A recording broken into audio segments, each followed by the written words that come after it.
Hey guys, it's Ryan with Fluid Health, bringing you another episode of Science Powered Fitness. Today we're going to talk about essentially nutritional distress or nutritional stress on the body. A lot of times people have a tendency on the weekends or during holidays to overindulge in foods. Sometimes these foods are inflammatory, so certain foods don't interact with our body's chemistry very well. So certain foods are known to be carcinogenic or inflammatory, so processed foods, things that are shelf stable for long periods of time that have fat and or proteins in them. They require preservatives to be able to keep them shelf stable, and those things don't interact with our gut very well. So there are certain things that when we consume creates an inflammatory environment in our body. It can compromise our intestinal, our gastrointestinal system. So the microbes in our stomach can be compromised, the mucosal lining of our gastrointestinal tract, that can be broken down. 1 in 3 cells in our stomach is an immune cell, so if there's an inflammatory environment within the gut, it can create a systemic inflammatory response within the body.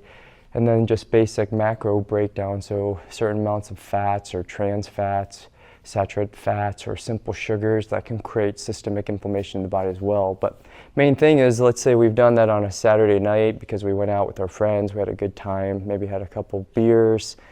Again, chronic inflammation, systemic inflammation in the body, and then what do we do Sunday morning when we work out?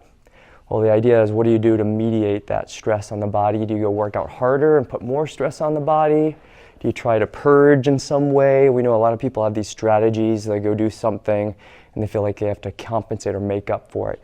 Well, the idea is your body's already stressed. You've provoked a central nervous system disruption because the body has to mediate this inflammation through the release of stress hormones.